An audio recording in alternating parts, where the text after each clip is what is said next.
네, 3월 29일 예배 가운데 나오신 여러분 주님의 이름으로 환영합니다. 우리의 빛 되신 주님, 소망 되신 주님 찬양하며 나아가길 소망합니다.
주신 그 은혜 내 새겨 봅니다. 내 새겨 봅니다. 주 날리신 십자가를 내가 볼 때 주님의 잠이 내 마음을 경솔해 주께 감사하며 내 생명 주께 드리네.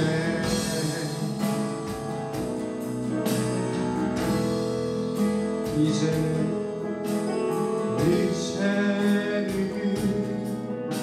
저 높은 곳에 앉으신 하늘과 땅을 만드신 주,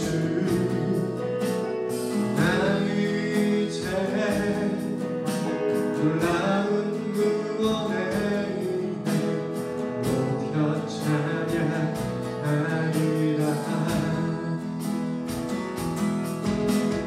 높여 찬양하리라.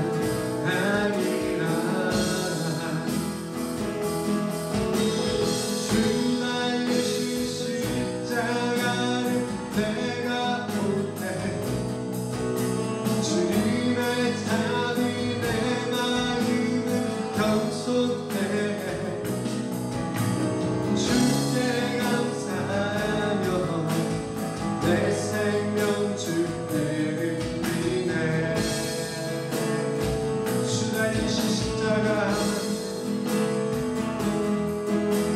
주 날리신 십자가를 내가 내 주님의 잠이 내 마음을 경솔해 주께 감사하며 내 생명 주께 드리네.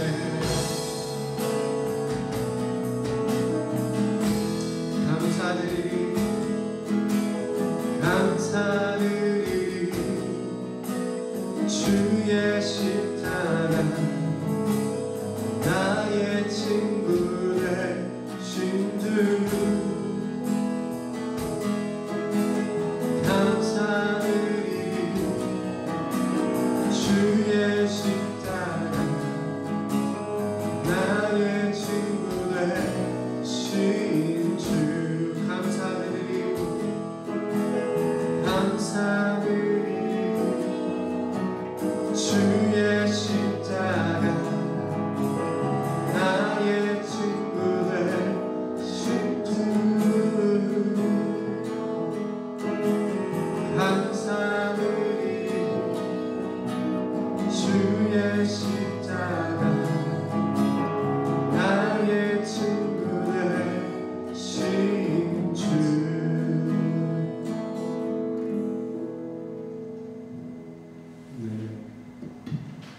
코로나19 가운데 사진전을 보내고 있는데요.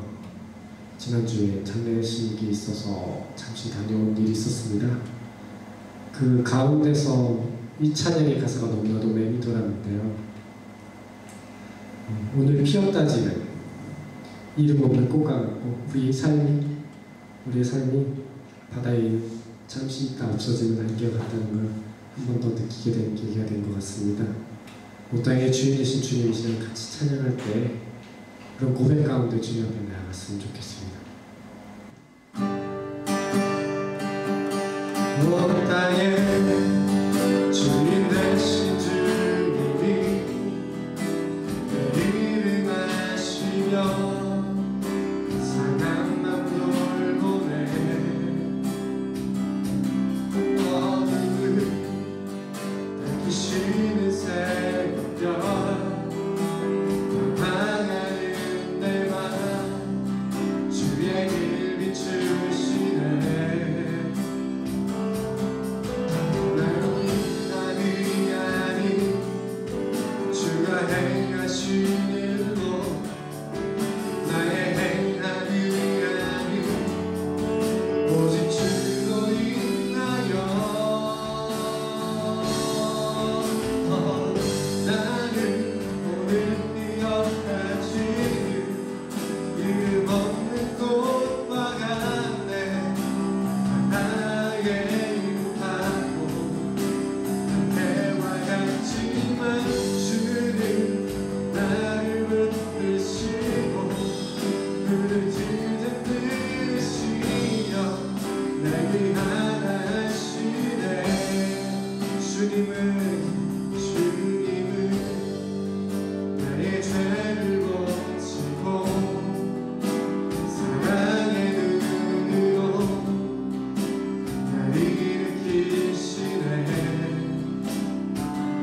들으시며 날 위하시네.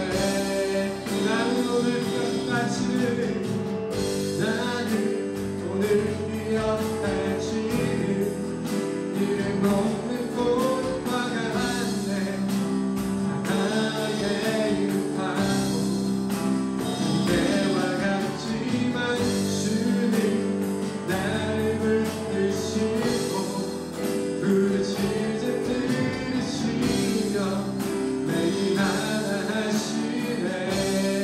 나 오직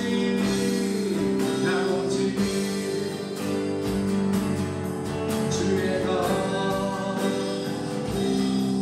나 오직 주의 것 나 오직 주의 것 나 오직 주의 것입니다. 나 오직 주의 것 나 오직 주의 것 나 오직 주의 것 나 오직 주의 것 주의 손에 나의 손을 보내고 주의 손에 나의 손을 보내고 주의 발에 나의 발을 보내요. 나 주와 함께 죽고 또 주와 함께 살리라. 영원토록 주 위에 살리라. 주의 손에 나의 손을 보내고 또 주의 발에 나의 발을 보내요. 난 주와 함께 죽고 주와 함께 살리라. 영원토록 주 위에 살리라. 주의 손에 나의 손을 보내고 주의 손에 나의 손을 보내고 또 주의 발에 나의 발을 보내고 나 주와 함께 죽고 주와 함께 살리라. 영원토록 주 위에 살리라.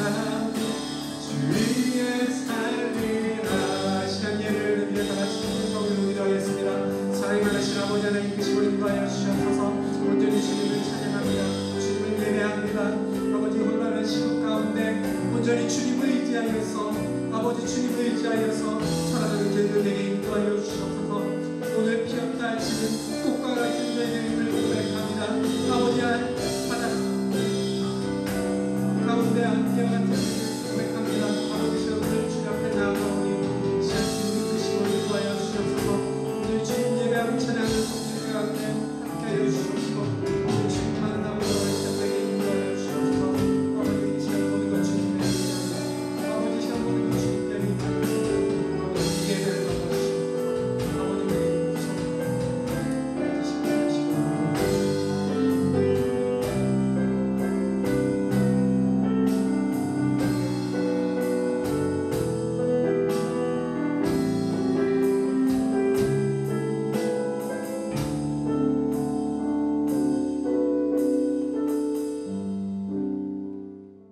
다시 한번 참회의 기도를 드림으로 예배로 나가겠습니다. 기도합니다.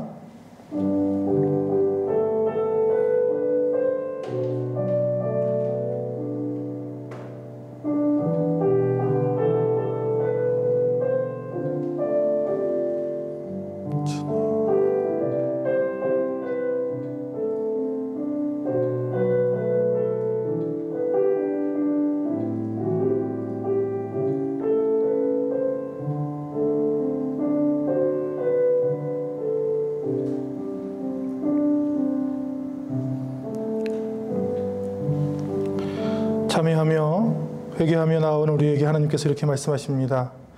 내가 통회하고 마음이 겸손한 자와 함께 있나니 이는 겸손한 자의 영을 소생시키며 통회하는 자의 마음을 소생시키려 함이니라. 아멘. 사도신경으로 우리의 신앙을 함께 고백합니다. 나는 전능하신 아버지 하나님 천지의 창조주를 믿습니다. 나는 그의 유일하신 아들 우리 주 예수 그리스도를 믿습니다. 그는 성령으로 잉태되어 동정녀 마리아에게서 나시고 본디오 빌라도에게 고난을 받아 십자가에 못 박혀 죽으시고 장사된 지 사흘 만에 죽은 자 가운데서 다시 살아나셨으며 하늘에 오르셔 전능하신 아버지 하나님 우편에 앉아 계시다가 거기로부터 살아있는 자와 죽은 자를 심판하러 오십니다. 나는 성령을 믿으며 거룩한 공교회와 성도의 교제와 죄를 용서받는 것과 몸의 부활과 영생을 믿습니다. 아멘.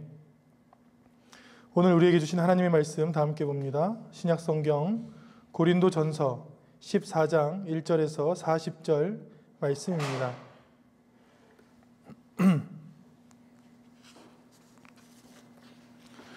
고린도전서 14장 1절로 40절 교독하겠습니다. 사랑을 추구하며 신령한 것들을 사모하되 특별히 예언을 하려고 하라. 방언을 말하는 자는 사람에게 하지 아니하고 하나님께 하나니 이는 알아듣는 자가 없고 영으로 비밀을 말하니라. 그러나 예언하는 자는 사람에게 말하여 덕을 세우며 권면하며 위로하는 것이요. 방언을 말하는 자는 자기의 덕을 세우고 예언하는 자는 교회의 덕을 세우나니. 나는 너희가 다 방언 말하기를 원하나 특별히 예언하기를 원하노라. 만일 방언을 말하는 자가 통역하여 교회의 덕을 세우지 아니하면 예언하는 자만 못하니라. 그런즉 형제들아 내가 너희에게 나아가서 방언으로 말하고 계시나 지식이나 예언이나 가르치는 것으로 말하지 아니하면 너희에게 무엇이 유익하리요. 혹 필이나 검은과 같이 생명 없는 것이 소리를 낼 때에 그 음의 분별을 나타내지 아니하면 필이 부는 것인지 검은 곳 타는 것인지 어찌 알게 되리요. 만일 나팔이 분명하지 못한 소리를 내면 누가 전투를 준비하리요. 이와 같이 너희도 혀로서 알아듣기 쉬운 말을 하지 아니하면 그 말하는 것을 어찌 알리요. 이는 허공에다 말하는 것이라. 이같이 세상에 소리의 종류가 많으나 뜻없는 소리는 없나니. 그러므로 내가 그 소리의 뜻을 알지 못하면 내가 말하는 자에게 외국인이 되고 말하는 자도 내게 외국인이 되리니. 그러므로 너희도 영적인 것을 사모하는 자인즉 교회의 덕을 세우기 위하여 그것이 풍성하기를 구하라. 그러므로 방언을 말하는 자는 통역하기를 기도할지니. 내가 만일 방언으로 기도하면 나의 영이 기도하거니와 나의 마음은 열매를 맺지 못하리라. 그러면 어떻게 할까? 내가 영으로 기도하고 또 마음으로 기도하며 내가 영으로 찬송하고 또 마음으로 찬송하리라. 그렇지 아니하면 네가 영으로 축복할 때에 알지 못하는 처지에 있는 자가 내게 무슨 말을 하는지 알지 못하고 내 감사에 어찌 아멘하려. 너는 감사를 잘하였으나 그러나 다른 사람은 덕 세움을 받지 못하리라. 내가 너희 모든 사람보다 더 방언을 더 말함으로 하나님께 감사하노라. 그러나 교회에서 내가 남을 가르치기 위하여 깨달은 마음으로 5마디 말을 하는 것이 1만마디 방언으로 말하는 것보다 나으니라. 형제들아 지혜에는 아이가 되지 말고 악에는 어린아이가 되라. 지혜에는 장성한 사람이 되라. 율법에 기록된 바 주께서 이르시되 내가 다른 방언을 말하는 자와 다른 입술로 이 백성에게 말할지라도 그들이 여전히 듣지 아니하리라 하였으니. 그러므로 방언은 믿는 자들을 위하지 아니하고 믿지 아니하는 자들을 위하는 표적이나 예언은 믿지 아니하는 자들을 위하지 않고 믿는 자들을 위함이니라. 그러므로 온 교회가 함께 모여 다 방언으로 말하면 알지 못하는 자들이나 믿지 아니하는 자들이 들어와서 너희를 미쳤다 하지 아니하겠느냐. 그러나 다 예언을 하면 믿지 아니하는 자들이나 알지 못하는 자들이 들어와서 모든 사람에게 책망을 들으며 모든 사람에게 판단을 받고 그 마음에 숨은 일들이 드러나게 되므로 엎드려 하나님께 경배하며 하나님이 참으로 너희 가운데 계신다 전파하리라. 그런즉 형제들아 어찌할까. 너희가 모일 때에 각각 찬송시도 있으며 가르치는 말씀도 있으며 계시도 있으며 방언도 있으며 통역함도 있나니 모든 것을 덕을 세우기 위하여 하라. 만일 누가 방언으로 말하거든 2사람이나 많아야 3사람이 차례를 따라 하고 한 사람이 통역할 것이요. 만일 통역하는 자가 없으면 교회에서는 장장하고 자기와 하나님께 말할 것이요 예언하는 자는 둘이나 셋이나 말하고 다른 이들은 분별할 것이요 만일 곁에 앉아있는 다른 이에게 계시가 있으면 먼저 하던 자는 잠잠할지니라. 너희는 다 모든 사람으로 배우게 하고 모든 사람으로 권면을 받게 하기 위하여 하나씩 예언할 수 있느니라. 예언하는 자들의 영은 예언하는 자들에게 제재를 만나니 하나님은 무질서의 하나님이 아니시요 오직 화평의 하나님이시니라. 모든 성도가 교회에서 함과 같이 여자는 교회에서 잠잠하라. 그들에게 말하는 것을 허락함이 없나니 율법에 이른 것 같이 오직 복종하는 것이요 만일 무엇을 배우려거든 집에서 자기 남편에게 물을지니 여자가 교회에서 말하는 것은 부끄러운 것이라. 하나님의 말씀이 너희로부터 난 것이냐 또는 너희에게만 임한 것이냐. 만일 누구든지 자기를 선지자나 혹은 신령한 자로 생각하거든 내가 너희에게 편지하는 이 글이 주의 명령인 줄 알라. 만일 누구든지 알지 못하면 그는 알지 못한 자니라. 그런즉 내 형제들아 예언하기를 사모하며 방언하기를 금하지 말라. 함께 있습니다. 모든 것을 품위 있게 하고 질서 있게 하라. 아멘. 기도합니다. 하나님 감사합니다. 저희가 주의 말씀을 봉독했습니다. 말씀을 읽고 주님 앞에 나아갈 때마다 우리의 영이, 우리의 육이, 우리의 지혜가 소성되며 하나님이 원하시는 놀라운 말씀의 열매들이 우리 삶에서 맺혀지게 하여 주옵소서. 코로나19로 가정에서 예배를 드리는 주의 자녀들을 주님 이 시간 찾아가 만나 주셔서 그의 가정들이 살며 어느 곳에 있든지 어디에 있든지 하나님께서 함께 하심을 믿으며 그의 자녀들이 주의 말씀 가운데 건강하고 안전하고 평안하게 자랄 수 있도록 축복하여 주옵소서. 우리가 드리는 이 예배를 받으시고 또한 드리는 물질을 받으시고 또 마음을 받으시고 시간을 받으셔서 하나님께서 홀로 영광 받으시고 우리는 온전히 주님만 바라보는 행복한 삶이 되게 하여 주옵소서. 코로나19로 전 세계가 아파하고 울고 죽어가고 있습니다. 오는 자들과 함께 울라하신 주의 말씀을 받들어 함께 기도하며 함께 지혜를 모으며 함께 하나님의 뜻을 구하며 또 함께 이겨나갈 수 있도록 주의 지혜와 은혜를 더하여 주옵소서. 오늘 예배를 주님께 의지하고 의탁하오며 예수님 이름으로 기도합니다. 아멘. 가정에서 예배를 드리는 성도님들께 인사를 드립니다. 함께 우리 인사하는데 사랑합니다, 축복합니다 인사하겠습니다. 사랑합니다, 축복합니다. 오늘 말씀을 통해서 큰 은혜를 받으시기를 바랍니다. 제 자란 고향에 가면 이런 건물이 있습니다. 아산 테크노밸리에 사람들의 숙소를 지었는데 한 건물이 한쪽으로 기울었어요. 왜 그랬냐면 겉은 굉장히 예쁘게 잘 지었는데 이 구조랑 기초가 부실했던 것이죠. 구조와 기초는 건물을 지으면 잘 보이지가 않습니다. 그러니 지을 때 좀 재료를 아껴서 싸게 짓고 겉은 또 예쁜 외장재로 지으면 그럴듯해 보일 거라고 해서 지었다가 건물이 이제 한쪽으로 기울어지고 붕괴 위험이 있으니까 시에서 이 건물을 철거를 했습니다. 우리가 보는 건물은 보통 건물의 외장재를 보게 되는데 그보다 더 중요한 것은 실제로 골조죠. 골조. 뼈 골자에 세울 조자를 써서 이 건물을 세우는 골조가 중요하고 사람도 내가 허리가 아프다 하는데 실제로 허리보다는 허리를 지탱하는 근육이나 뼈대가 약할 때가 있습니다. 골조와 뼈대는 사실 같은 말이죠. 건물은 골조로 하고 사람은 뼈대라고 하는데 사람의 뼈는 450개에서 206개 사이로 있어요. 이게 왜 그러냐면 어린아이들은 태어나자마자는 뼈가 450개입니다. 근데 서로 붙어요. 붙어서 성인이 되면 총 206개가 되는데 이 뼈는 몸의 모든 것을 유지하는 역할을 합니다.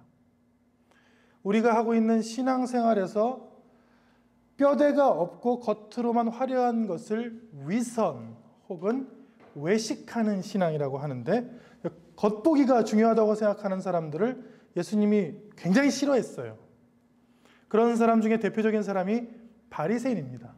바리새인들은 그냥 기도하지 아니하고 가장 큰 길가 어귀에 서서 두 손을 들고 기도하는, 왜냐하면 기도하는 모습을 좀 다른 사람들이 봐줬으면 좋겠다. 그러니까 신앙이라는 것이 하나님을 향하지 아니하고 겉으로 화려하고 인정받고 칭찬받는 것을 굉장히 중요하게 생각했어요. 예수님께서 죄인들보다 바리새인들을 훨씬 더 싫어하시고 심지어는 독사의 자식들아라고 저주했어요. 왜냐하면 뼈대와 근본과 중심이 없는 신앙이기 때문입니다. 그렇다면 그리스도교 신앙의 핵심과 뼈대는 무엇일까? 핵심과 뼈대에 대한 말씀이 바로 오늘 우리가 읽은 고린도전서 14장의 말씀입니다. 대부분 14장 말씀이 방언과 예언에 대한 얘기예요. 그런데 사도 바울은 성령을 통해서 방언과 예언보다는 그것들은 겉으로 드러나는 은사들이었어요.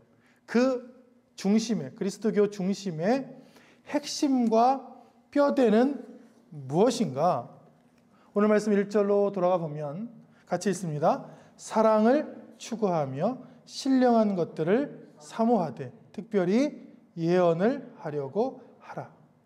사랑을 추구하고 신령한 것들을 좋아하고 기도하는데, 특별히 예언하려고 하는데, 2절에 방언을 말하는 자는 사람에게 하지 아니하고 하나님께 하나니 이를 알아듣는 자가 없고. 이 말씀을 보면 지금 고린도 교회에 방언의 은사를 받은 사람들이 많다는 거예요. 근데 그 사람들이 그 받은 진짜 이유를 깨닫지 못하고 뭘 하고 있어요, 지금? 겉으로 드러내고 과시하고 싶은 거예요. 이게 문제가 됐어요. 그래서 사도 바울은 이야기합니다. 방언을 알아듣는 사람이 없고, 방언은 하나님께서 들으라고 주신 기도 언어인데, 기도하라고 주신 것인데 그 방언을 자꾸 누구한테 하는 거예요? 바리새인들처럼 이제 기도 시간에, 예배 시간에 하는 거예요. 자기 받은 방언을 막 크게 하는 거예요. 왜? 과시하고 싶고, 잘나 보이고 싶고, 무엇인가 신령한 사람이 되고 싶은 욕심들이 있는 거예요. 겉모습 신앙, 위선적인 신앙, 뼈대가 없는 신앙. 그리고 예수님께서 우리에게 주신 신앙의 핵심이 무엇인지 모르면 이런 행동을 할 수 있다. 이것은 비단 그리스도 교인 한 명 한 명의 문제가 아닙니다. 교회도 마찬가지예요. 교회도 하나님께서 주신 예배와 찬양과 교제와 사랑을 나누는 일들이 핵심이 아니고 뭘 하고 싶어요?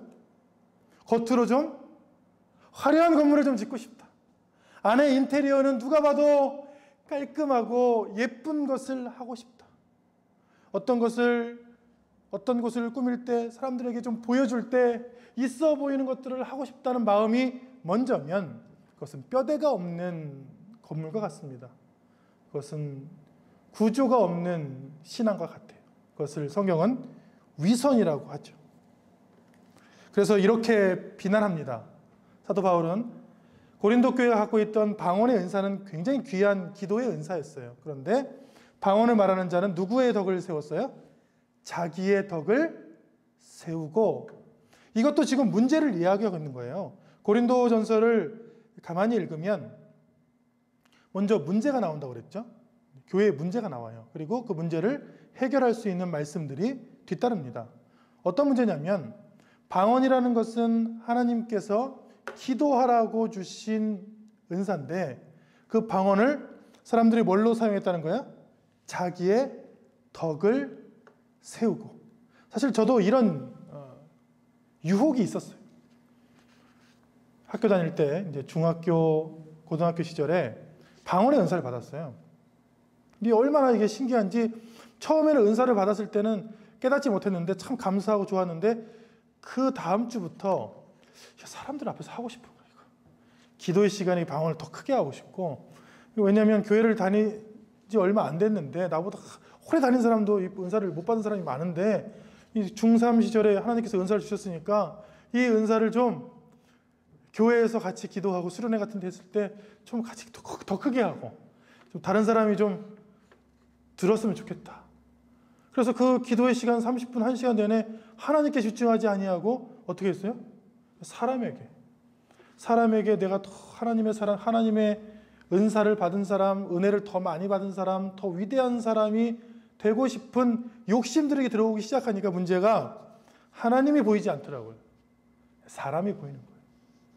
많은 교회들이 하나님을 보고 예배한다고 하지만 실제로 그것보다 건물과 규모와 화려함과 웅장함, 돈, 권력들을 추구하는 경우를 제가 목회를 하면서 굉장히 많이 직접 목도했습니다. 하나님이라고 하지만 먼저 그의 나라와 그의 의를 구한다고 하지만 실제로 그 안에 깊숙이 들어가 보면 뭘 추구하냐면 다른 교회보다 멋진 성전이라는 말은 지금 성경에 맞지도 않는 말이죠. 성전이라는 것은 우리가 성전이고 예배 드리는 곳은 그냥 예배당이라 불러야 되는데 더 멋진 건축물, 더 멋진 규모, 더 멋진 시스템 등을 사모하고 또 인테리어에 수십억의 돈을 써서 오자마자 굉장히 화려한 색깔과 화려한 예배당을 추구하는 것을 제가 눈으로 봤어요. 그리고 스스로 회개했죠. 스스로 다짐했죠. 예배를 드리는데 가장 중요한 것은 우리의 마음이지 건물이나 인테리어가 아니라고 생각하자. 그래도 끊임없이 유혹이 들어와요. 저희 교회도 5월 중으로 이제 처음으로 예배당을 임대해서 들어갑니다. 그러면 서로 이야기하는 게 인테리어예요. 거기 가서 얼마나 헌신하며 전심으로 하나님을 찬양하는지 얘기하는 사람들을 제가 별로 본 적이 없어요. 무슨 인테리어를 할까? 바닥을 할까 말까? 천장을 어떻게 할까? 벽은 어떻게 할까? 어떻게 할까? 그런데 제 마음속에 굉장히 큰 번민이 있어요. 왜냐하면 예배를 들어가는 사람들의 마음에 예배하고 전도하고 하나님만 바라보는 마음이 먼저가 아니고 다른 것들이 있다면 그 예배를 하나님께서 기뻐하실까? 그래서 제 마음은 그렇습니다. 거기에서 돗자리를 깔고 예배를 드려도 예배가 먼저지 무엇을 공사하고 사는 것은 먼저가 아닙니다. 그리고 교회를 이전하고 교회에 들어갈 때에 이전 건축 헌금이나 작정 헌금은 있을 수 없습니다. 그것들은 하나님께서 기뻐하지 않으세요. 헌금은 하나님이 원하시는 대로 드리고 들어가서 필요한 것들은 채워주실 때까지 기다릴 줄 아는 지혜가 먼저고 그 다음에 할 수 있는 부분을 하나님께서 허락하시면 하면 된다고 개인적으로 생각합니다. 왜냐하면 이런 문제 때문에 그래요. 자기의 덕을 세우고 자기 단체의 덕을 세우고 자기가 속해 있는 곳만 덕을 세우면 과연 하나님이 기뻐하실까? 이 모든 것보다 먼저 하나님과 예배를 바라볼 수 있는 순전한 마음이 있기를 축원합니다. 아멘. 이 방언이 문제가 됐지만 사실 방언 자체는 문제가 아닙니다. 방언은 예언이 됐었어요. 어떻게 예언이 됐냐면 최초로 예수님께서 함께 했습니다. 믿는 자들에게 이런 표적이 따르리니 곧 그들이 내 이름으로 귀신을 쫓아내며 새 방언을 말하며. 그래서 방언에 대해서 성경적으로 공부를 좀 해보려고 그래요. 방언은 예수님이 예언하신 거예요. 내가 가면 너희가 내 권능으로 귀신도 쫓아낼 수 있고 새 방언도 말할 수 있다 하고 이제 승천하셨죠. 그리고 40일이 채 못 돼서 사도행전 2장에 그들이 성령의 충만함을 받고 성령이 말하게 하심을 따라 다른 언어들, 이 다른 언어들을 우리나라 성경에 방언이라고 번역했죠. 다른 언어들로 말하기를 시작하는 사건이 있었습니다. 근데 이때 방언은 좀 다른 거예요. 이때 방언은 고린도 전서에 나오는 방언은 알아듣지 못하는 방언이고 이때 방언은 외국어예요. 전혀 배우지 못한 사람들이 다른 나라 말로 기도하면서 외국어를 하는 다른 언어 방언이거든요. 그러니까 방언을 구분할 수 있겠죠. 방언이라는 것은 하나님께서 은혜를 주셔서 부지불식간에 무슨 말을 하는지 모르고 하는 것도 있고 또 다른 한편으로는 다른 사람들이 알아들을 수 있는 외국어 방언도 있었다는데 이 말씀 외에는 성경에 그 다음에 기록된 적도 없고 그리고 교회사에서 있어 본 적도 사실은 없습니다. 또 사도행전 10장에 보면 특이하게 이제 이방인들에게 이제 방언이 나타나기 시작해요. 유대인들에게만 나타났는데 이방인들에게도 성령을 부어주심으로 말미암아 논란이 이는 방언을 말하며 하나님 높임을 들음이로라. 그러니까 베드로가 이방인들에게 안수했을 때 이방에서도 이 방언을 하는 사건들이 일어나기 시작합니다. 교회사를 보면 방언의 은사가 다시 불일 듯 일어난 것이 한 120년쯤 됐어요. 최초로 보고된 것은 영국의 웨일즈에 있는 교회에서 있었고 1904년 10월 30일입니다. 그리고 미국은 아주샤 스트리트에서 1906년에 성령 강림과 방언이 있었다는 게 LA 타임즈에 기록되어 있습니다. 그리고 우리나라에서는 1907년, 그러니까 1904년, 1906년, 1907년 평양 대부흥 운동 때 약 2,000명의 사람들이 장대현 교회에서 집회를 했는데 그때 거기도 강한 성령과 방언. 그래서 왜 하나님께서 1900년 동안 이런 놀라운 일들을 주시지 않다가 20세기에 들어와서 주셨는지는 저는 모르겠어요. 왜 그런지는. 그런데 우리가 알 수 있는 것은 뭐냐면 이 방언은 기도하라고 주셨다는 것이 성경에 드러나 있습니다. 방언을 할 수도 있고 못할 수도 있습니다. 방언의 은사를 받은 사람도 있고 오늘 고린도 교회처럼 못 받은 사람도 있어요. 그런데 이 방언이 문제가 됐다는 것은 확실합니다. 교회사에서 읽어보면 방언의 장점은 이때 이후로 전도가 폭발됐다는 거예요. 그리고 단점은 방언을 받은 사람들이 굉장히 이단이나 자신을 과시하는 사람들로 나타난 적도 굉장히 많다는 것입니다. 이미 2000년 전 이 오늘 성경에 보면 방언이나 신령한 은사를 받을 때 굉장히 조심하라고 성경에 나와 있는데 다시 한번 또 우리가 한번 보겠습니다. 27절에 보면 누가 방언으로 말하거든 두 사람이나 많아야 세 사람이 차례를 따라하고 한 사람이 통역할 것이요. 만일 통역하는 자가 없으면 교회에서는 잠잠하고. 이게 무슨 얘기입니까?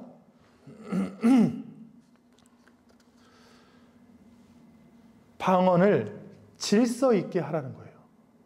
그러니까 방언도 하나님이 주신 은혜도 질서가 없으면 아무것도 아니다. 그러니까 두 사람 혹은 세 사람이 방언을 하면 통역의 은사를 받은 사람이 통역하고 혹시 그런 게 없는 교회들은 차라리 교회에서는 하지 말라 이렇게 성경에 나와 있어요. 그럼 어디서 합니까? 집에서 혹은 골방에서 성경에 표현한 골방에서 자기와 하나님이 있는 곳에서 그런 은사 받은 것으로 기도하라고. 그래서 은사를 받으면 장점도 있지만 굉장히 단점과 어려운 점도 있어요. 뭐냐면 스스로 시험 들어요. 스스로 자기가 신령한 자인, 자기 영의 사람인 척하는 그런 유혹에 빠질 수도 있습니다. 예언도 마찬가지예요. 예언도 예언하는 자는 둘이나 셋이나 말하고 다른 이들은 분별할 것이요. 만일 곁에 앉아있는 다른 사람에게 또 계시나 예언이 있으면 먼저 하던 사람들은 잠잠할지니라. 이렇게 질서가 있어요. 여기서 예언의 은사를 받았고 또 하나님의 말씀을 전하는데 다른 사람이 전하면 순서대로 하래요. 성경에 보면 지금 우리가 갖고 있는 신앙보다 성경에 있는 신앙들이 훨씬 더 질서 있고 품위가 있는 것을 우리가 확인할 수 있습니다. 이 모든 것은 어떻게 하냐면 사랑을 추구하며 신령한 것들을 사모하라라고 성경은 말합니다. 사랑을 추구하라는 것은 무슨 말씀입니까? 사랑을 추구하라. 우리가 갖고 있는 모든 달란트 혹은 신령한 은사 그리고 재주, 지식, 지혜를 하나님을 사랑하는데 그리고 이웃을 사랑하는데 사용하라는 거예요. 그게 아무리 좋은 것이라도 그것이 자신을 과시하거나 자신의 야망을 위해서 사용하면 그것은 하나님의 영광을 드러낼 수 없다. 참 중요한 말씀입니다. 우리가 자녀들에게 공부하라고 그래요. 연성아, 공부 좀 해. 공부 좀. 근데 공부라는 건 좋은 거예요. 근데 공부를 해서 무엇을 추구해야 돼요? 사랑을 추구해야 돼요. 공부해서 하나님을 더 사랑하고 이웃을 더 사랑하는데 사용하라고 공부하라고 시켜야 되는데 그냥 무작정 공부만 잘하면 다 해결돼. 또 공부만 잘하면 네 인생에 다 풀려. 근데 그렇지 않습니다. 공부를 잘하고도 굉장히 불행하고 힘들게 사는 사람들이 많아요. 그 이유는 뭐냐면 무엇을 추구하는가. 오늘 고린도전서 14장의 말씀이 기독교 신앙의 핵심과 뼈대라고 그랬죠. 기독교 신앙의 뼈대는 사랑입니다. 하나님을 사랑하는 것이 위쪽의 이 골조의 뼈대예요. 그리고 이웃을 사랑하는 것은 이 수평의 이 뼈대예요. 여러분들이 이 지금 건물을 보면 알겠지만 골조가 위로 올라가는 경우가 있어요. 올라가고 또 수평으로도 골조가 있어서 수직과 수평이 맞닿은 것을 골조라고 하죠. 거기에 이제 벽들을 붙인 것을 건물이라 하는데 위로 올라가는 것들을 하나님 사랑, 그리고 옆으로 가는 것을 이웃을 사랑하는 것, 이것을 추구하려고 신령한 은사나 달란트나 재물이나 지혜를 하나님께 구하는 것이죠. 여러분들이 구하는 모든 것들이 하나님을 사랑하고 이웃을 사랑하는 데 사용되기를 축원합니다. 아멘. 방언은 이렇고 예언도 참 문제예요. 예언 때문에 많은 이단들이 일어났습니다. 예언은 선지자라는 단어에서 파생되는데 하나님의 말씀을 바르게 해석하고 전하는 것을 1차로 의미해요.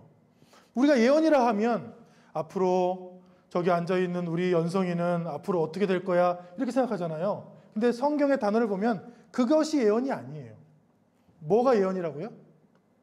하나님의 말씀을 해석하는 것, 바르게 해석해서 전해주는 것. 말씀이라는 것은 글로 되어 있습니다. 상황이 없는 경우가 굉장히 많아요. 그런데 말씀을 하나님이 주신 지혜로 해석해서 그 상황에, 목사님 제가 이런 상황인데 제가 어떻게 해야 될까요? 하나님의 말씀으로 그 상황을 해석해주고 그 말씀을 전해주는 그 모든 자체를 성경은 예언이라고 해요. 예언이라는 것은 무당이 하는 것처럼 너는 키가 큰 남자랑 결혼할 것이다, 너는 뚱뚱한 남자랑 결혼할 것이다, 이런 게 예언이 아니라는 거예요. 그 단어를 보면 뭐가 예언이라고요? 하나님의 말씀을 해석해 주는 것. 저는 참 살기 싫습니다. 저는 정말 삶에 소망이 하나도 없습니다. 저는 아무도 저를 봐주지 않습니다 라고 온 사람에게 뭐라고 저희가 예언해 주고 말씀해 줍니까?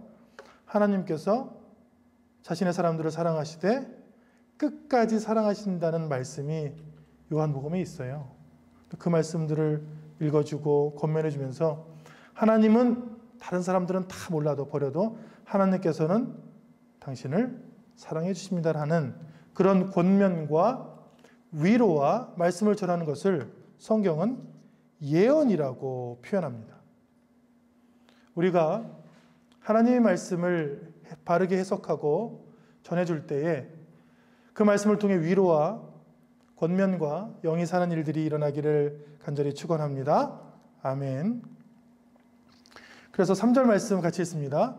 그러나 예언하는 자는 사람에게 말하여 덕을 세우며 권면하며 위로하는 것이요. 예언이라는 것이 뭐라고요? 앞으로 누구랑 결혼할 거야 이러는 게 아니고 예언을 하면 뭐가 생겨요? 덕을 세운다고 그랬죠. 교회라는 것은 예언하는 곳입니다. 하나님 말씀을 전하는 곳이에요. 그리고 그 말씀이 전해지면 열매로 결과로 뭐가 세워져요? 덕이 세워지죠. 근데 지금 보면 대형교회 또 확진 그런데도 뭘 하고 있어요? 현장 예배를 강행하는 거죠. 그냥 예배 강행이 아니고 예배는 다 드려야 됩니다. 자신의 삶의 자리에서 우리 가정에서도 좀 미디어로 예배를 드리고 있죠. 근데 현장 예배를 강행하는데 교회의 덕을 세우는 예언은 하나님의 말씀을 바르게 해석하고 전하는 것인데 이 교회의 덕이 세워지는지 안 세워지는지 보면 알 수가 있어요. 제대로 예언하는 것인지. 근데 이 코로나19 사태로 아주 좋은 점이 하나 있어요. 좋은 점. 이단의 거짓들이 드러났고 그리고 교회도 성도님들이 분별할 수 있게 돼 있습니다. 예배를 강행해서 위험에 빠뜨리고 덕을 허무는 성경의 말씀과 전혀 다른 교회가 있는가 반면에 성도의 안전을 가장 중요시 여기고 성도 가정의 행복을 추구하며 성도가 어디서든지 하나님의 사랑을 느낄 수 있도록 섬기는 교회가 있어요. 그러니까 여러분들도 좀 분별했으면 좋겠어요. 여러분들도. 지금 이 코로나19로 나쁜 것은 굉장한 두려움과 우울감들이 있습니다. 그리고 많은 사람들이 죽어가고 있고 특별히 고령자, 기저질환을 앓고 있던 사람들이 쓰러져 갑니다. 참 안타까운 일들이죠. 그런데 반면에 이 코로나19 사태의 긍정적인 면이 뭐냐면 거짓되고 부정한 것들이 드러나고 있다는 거예요. 정말 교회라는 것은 공동체라는 뜻인데 교회 공동체가 나를 공동체 일원으로 사랑하는가 사랑하지 않는가가 금방 드러나요. 굉장히 위험하고 현장 예배를 하지 말라고 권고하는데 강행하는 데가 있어요. 그냥 와라. 예배 와서 근데 목사님 제가 건강이 좀 안 좋아서 건강보다 더 중요한 게 예배야. 빨리 와. 와서 여기서 불러. 잘 생각해 보니까 저 목사님이 실제로 나를 공동체 일원으로 생각하지 않고 그냥 교회만 키우려고 하시는 것 같아. 그리고 현장 예배를 드리면 헌금이 잘 안 거치니까 또 그러신 것 같기도 하고 또 다른 생각이 있는 것 같기도 하고 분별할 수 있는 것 같아요. 성도의 안전과 성도가 가정에서도 충분히 하나님을 만날 수 있다고 건강하게 권면하는 교회와 그렇지 않은 교회를 분별하시는 저와 여러분 되시기를 축원합니다. 아멘. 그래서 가장 중요한 예언의 은사는 뭐라고요? 덕을 세운다. 그건 결과로 알 수 있다는 거예요. 결과로. 그때는 몰라요. 누가 여러분에게 사탕발림으로 하나님의 말씀을 할 수 있습니다. 저도 참 많이 들었어요. 정말 사기꾼 같은 사람들이 뭐 말만 하면 하나님, 말만 하면 뭐 성령의 은혜. 근데 잘 들어보면 돈 달라는 거예요. 말끝마다 하나님이에요. 말끝마다 하나님이고 뭐 성령의 은사, 뭐 하나님의 일을 위해서 한대요. 근데 가만히 보면 돈 때문에 하는 거예요. 그리고 저한테 요구하는 것도 사실 돈 아니면 희생, 보수 없는 희생을 요구해. 그래서 뒤에서 보면 과연 저 사람이 하나님의 덕을 세울까 안 세울까? 오히려 덕을 세우기는커녕 하나님의 이름에 먹칠을 하는 경우가 많이 볼 수 있습니다. 그래서 예언은 결과로 알 수 있다. 그들이 추구하는 것이 정말 하나님의 이름을 그리고 교회의 덕을 세우는가. 저와 여러분들은 하나님의 이름과 교회의 덕을 세우는 사람이 되기를 소망합니다. 아멘. 두 번째는 예언하는 자는 뭘 한대요? 권면한대요. 예언이 미래를 맞추는 게 아니라고 그랬죠. 예언이 하나님의 말씀을 그 상황에 바르게 해석하는 지혜라고 그랬잖아요. 그래서 잘 전해주면 무슨 일이 일어나요? 권면. 권면이 뭐냐면 파라칼레오라고 성령이 권면하는 자라는 뜻이에요. 파라클레이토스. 성령이. 변호하고 권면해줘요. 어려운 사람이 있으면 변호하고 도와준다는 뜻이 권면한답니다. 함께 부르심을 받다는 뜻도 있어요. 저기 어려운 사람과 내가 하나님 앞에서 함께 부르심 받았으니까 우리는 남이 아니다. 너가 힘들면 내가 함께 해줄게. 근간에 좀 어려운 당한 가정이 있었어요. 근데 제가 해줄 수 있는 일은 별로 없더라고요. 그래서 위에서 기도를 해줬는데 어려운 데를 가야 돼요. 어려운 데를. 혼자 가기 힘든 데가 있어요. 그런 데를 가야 돼서 제가 한 게 같이 가줬어요. 같이 갔는데 제가 한 일은 없어요. 그냥 옆에서 그냥 서 있어주고 옆에서 앉아 있어준 거예요. 끝나고 오는데 목사님 감사합니다. 그래서 제가 뭐 한 것도 없는데 뭘 감사하다 그래요. 제가 뭐 결정적으로 막 도와주고 이 문제를 막 해결해주고 그런 게 아닌데 그런데 그래도 또 전화가 왔어요. 진심으로 감사하다고. 우리가 하는 권면이 문제 해결은 아닙니다. 하나님 말씀을 통해 어떻게 해주는 거예요? 함께 있어주는 거죠. 어려운 사람들을 변호해주고 기도해주고 도와주고 함께 가고. 왜요? 하나님 안에서 우리가 함께 부르심을 받은 사람임을 깨달을 수 있기 때문입니다. 고린도 교회는 지금 받은 은사들을 뭐라고 있어요? 자랑, 과시, 내가 더 뛰어나고 더 낫다고 이야기하고 있잖아요. 그런데 진짜 은혜를 받은 사람들은 권변한다는 거예요. 권변. 저와 여러분들이 많이 어려워하고 울고 있고 상심하고 소외된 사람들을 하나님의 말씀으로 권면하고 함께하는 사람이 되기를 축원합니다. 아멘.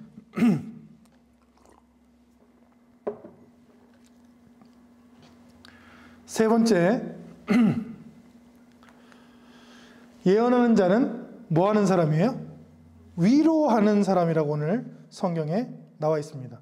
위로가 참 재밌어요. 그 단어가. 위로라는 것이 파라미디아라는 단어인데 귀의 속삭이다라는 뜻이에요. 귀의 속삭이다. 그래서 구약과 예수님의 공통 메시지가 두려워하지 말라는 거예요. 자녀를 키워보면 압니다. 자녀들은 이해가 돼요. 다 처음 하는 거예요. 이번에 수능 보는 사람들은 수능을 처음 봅니다. 대학 가는 사람들은 대학에 처음 가요. 직장에 취직하는 사람들은 처음 직장 취직해요. 자녀들을 보면 다 두려워하고 있어요. 처음 해야 되니까요. 제 첫째가 7살 때 초등학교를 안 가겠다는 거예요. 초등학교를 들어봤는데 교회에서 이제 언니 오빠들한테 들어봤는데 초등학교 가면 선생님이 되게 무섭고 혼난다는 소문을 들은 거예요. 너무 두렵잖아. 너무 두려워서 난 초등학교 안 갈래. 그럼 어느 부모가 무섭지? 가지 마. 그런 부모가 어디 있어요? 뭐라고 해야 돼요? 막 소리 질러야 돼? 야, 8살이면 가야지! 왜 이렇게 소리 질러야 돼요? 어떻게 된다고? 위로는 어떻게 하는 거라고요? 귀에 속삭이는 거예요. 왜 놀라니까 얘는. 귀에 조용히 대고 너무 무서워하지 마. 첫날은 엄마가 손잡고 함께 갈게.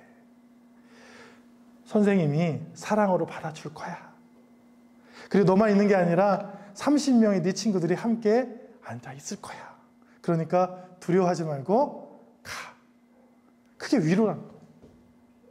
예언을 받은 사람들은 미래를 나타내는 것이 아닙니다. 오늘 말씀에 보면 하나님의 은사를 받은 사람들은 덕을 세우기 시작하고 권면하고 소리 지르기보다는 귀에다가 속삭여줘요. 하나님이 함께 하셔. 부모님이 함께 있어. 친구들이 함께. 처음 하는 거니까 떨리지. 그런데 너는 충분히 할 수 있을 거야. 은혜를 받은 사람들은 이런 일들이 삶에서 나타나는 것이죠. 저 여러분이 이런 하나님의 말씀을 통해 덕을 세우고 권면하고 위로하는 일들이 넘치기를 축원합니다. 아멘. 이 모든 것들을 사도 바울은 이렇게 표현했어요. 함께 했습니다. 그러면 어떻게 할까? 내가 영으로 기도하고 또 마음으로 기도하며 내가 영으로 찬송하고 또 마음으로 찬송하리라. 이게 무슨 말입니까? 신령한 은사와 마음이 함께 있다는 거예요. 굉장히 신령한 일들과 처절하고 힘든 마음이 함께 있대요. 뜨거운 마음과 뜨거운 은사도 함께 있어요. 그냥 은사만 있는 것은 의미가 없습니다. 우리 마음도 있잖아요. 사도 바울이 누구보다도 방언을 자기가 잘한다고 했고 심지어는 천국에 대한 경험도 있다고 성경에 고백한 적이 있습니다. 근데 그 사람이 내가 영으로도 찬송을 하지만 마음으로도 한다. 내가 영으로 기도할 때도 있지만 마음으로 생각으로 기도할 때도 있다. 신앙이라는 것은 통일된 메시지도 있지만 굉장히 다양한 모습들이 있다고 신령한 것만 추구하는 교회에게 좀 권면하는 내용입니다. 자신의 신앙을 빗대서 오직 교회 가서 방언으로만 계속 기도하고 막 소리 지르고 하는 것도 필요해요. 그런 은사를 받은 사람도 많아요. 그런데 그것만 하는 것들은 오늘 성경에 보면 안 믿는 사람이 믿음이 적은 사람들이 와서 미쳤다고 전도의 문이 막히지 않겠느냐 이렇게 말하잖아요. 우리는 이성도 있고 마음도 있잖아요. 신앙이라는 것은 아주 다양합니다. 영적으로 굉장히 충만하게 받은 사람도 있고 마음으로 받은 사람도 있고 손가락으로 받은 사람도 있고 재주로 받은 사람도 있고 재능과 전하는 것으로 받은 사람도 있고 굉장히 다양해요. 영으로도 하고 마음으로도 하고 육으로도 하고 재주도 하는 저와 여러분 되시기를 축원합니다. 아멘. 그런데 이제 결론이 나오죠. 뭐냐면 그럼 기독교 그리스도교 신앙의 핵심과 뼈대는 뭐냐? 방언이냐? 아니면 예언이냐? 아니면 병고침이냐? 아니면 찬송이냐? 뭐가 가장 핵심 그 가운데 뼈대라고요? 사랑이라고요. 사랑. 1절과 40절. 1절로 40절 읽었잖아요. 1절과 40절을 이렇게 처음과 처음과 끝을 보면 이렇게 돼 있어요. 뼈대는 사랑이다. 갖고 있는 모든 것을 동원해서 하나님만 더 사랑하고 이웃을 사랑하는데 써라. 그리고 방법이 있어요. 방법은 뭐예요? 품이 있고 질서 있게 하라. 사랑과 품위와 질서가 없으면 교회가 아닙니다. 그것은 고린도 교회 같은 광신자 집단에 불과해요. 여러분이 알고 있는 이단 사이비, 그리고 굉장히 한쪽으로 치우쳐서 처음에 보여줬던 건물처럼 완전히 신앙이 치우쳐서 현실 감각이 전혀 없고 반사회적인 것들을 다 보세요. 뭐가 없어요? 하나님을 사랑하고 이웃을 사랑하는 게 없습니다. 신천지 같은 경우는 사랑이 없어요. 거짓이에요. 모략과 거짓, 속임수만 쓰는 거예요. 그걸 어떻게 사랑이라고 할 수 있습니까? 전혀 없어요. 품위가 있습니까? 품위 없어요. 그냥 보는 데서도 거짓말합니다. 눈물을 펑펑 흘리면서 거짓말합니다. 바로 1초 후에 들킬 일도 거짓말합니다. 품위라는 게 없습니다. 질서요? 없죠. 성경에서 방언과 예언을 가장 자세히 다룬 고린도전서 14장의 핵심이 이겁니다. 사랑, 품위, 질서. 한국 교회가 얼마나 많은 사랑을 가지고 있습니까? 좀 이기적이라고 욕먹고 있잖아요. 한국 교회는 얼마나 품위가 있습니까? 품위를 잃어버린 지 꽤 오래죠. 한국 교회는 얼마나 많은 질서를 가지고 있습니까? 참 부끄러워요. 지금 이후로 우리에게 주신 많은 은사들이 있을진데 그것을 통해서 하나님 사랑, 이웃 사랑과 품위와 질서가 회복되는 한국 교회가 되기를 간절히 소망합니다. 아멘. 이 단어를 보면 품위는 유스케모노스라고 질서라는 뜻이기도 하고 어울리다, 어울리게 하라, 단정하게 하라. 그래서 한 사람이 막 하면 다른 사람이 하면 한 사람이 심지어 예언을 멈춰줄 줄도 알고 방언이 나오더라도 좀 잠잠할 줄도 아는 게 교회래요. 교회가 자기가 하고 싶은 대로 하는 데가 아니에요. 교회는 예언과 방언이 나오는데 오늘 성경에 나와요. 다른 사람을 위해서 좀 잠잠하고 차례를 기다려 줄 줄도 알아야 한다. 내가 여기서 인도하고 내가 여기서 말씀을 전하는데 다 내 뜻대로 따라야 돼. 이렇게 하면 안 된대. 이 사람이 감당할 수 있도록 따라올 수 있도록 질서 있게 하고 어울리게 하고 품위 있게 해야 된대. 이런 말씀들이 지금 한국교회에 어디에 있습니까? 품위가 좀 없더라도 질서가 없더라도 그냥 무식하게 하라. 그냥 하라. 무대뽀로 그냥 하라. 이런 말씀들이 훨씬 많잖아요. 반대입니다. 성경은 반대예요. 사랑이라는 것은 품위 있고 질서 있게 하는 것이다. 사랑은 대상이 있기 때문에 그 대상이 충분히 받을 만하게 하는 것이다. 사랑이라는 것은 속이는 것이 아니다. 사랑이라는 것은 그 사람의 마음을 얻는 과정이기 때문에 기다려 줄 줄도 알고 질서도 있어야 되고 그 마음이 올 때까지 지켜봐 줄 수 있는 마음도 있어야 될 줄로 믿습니다. 질서라는 단어는 정확하게 얘기하면 카타탁신, 순서대로 차례대로라는 뜻이에요. 이거는 차례대로 하라.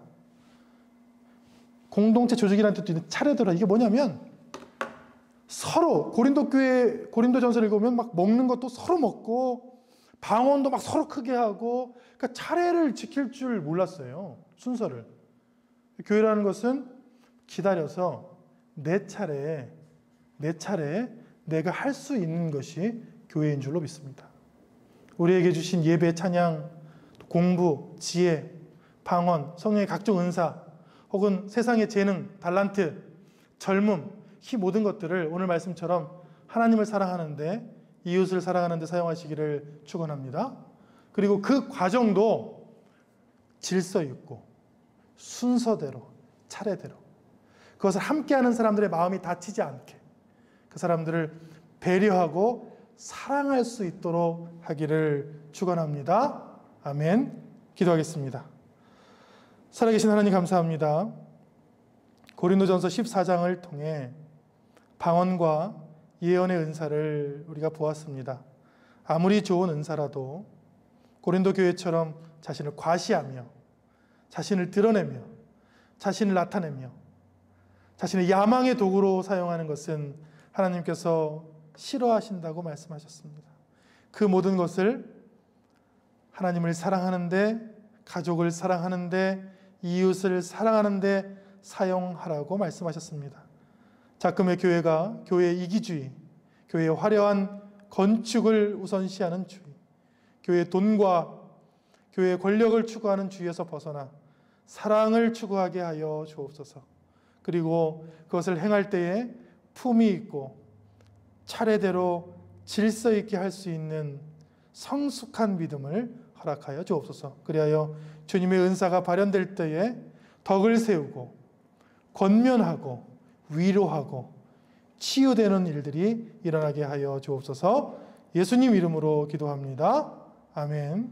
이제는 우리 주 예수 그리스도의 은혜와 하나님의 사랑과 성령께서 주시는 놀라운 은사와 지혜와 사랑이 이 시간 주님께서 주신, 주님께로부터 받은 많은 은사와 달란트, 재능을 하나님을 사랑하고 이웃을 사랑하는데 또 품위 있고 질서 있게 사용하기로 결단하는 주의 자녀들 삶과 여생 위에 하는 모든 일 위에, 가정 위에 지금부터 영원히 함께 하시기를 간절히 축원하옵나이다. 아멘.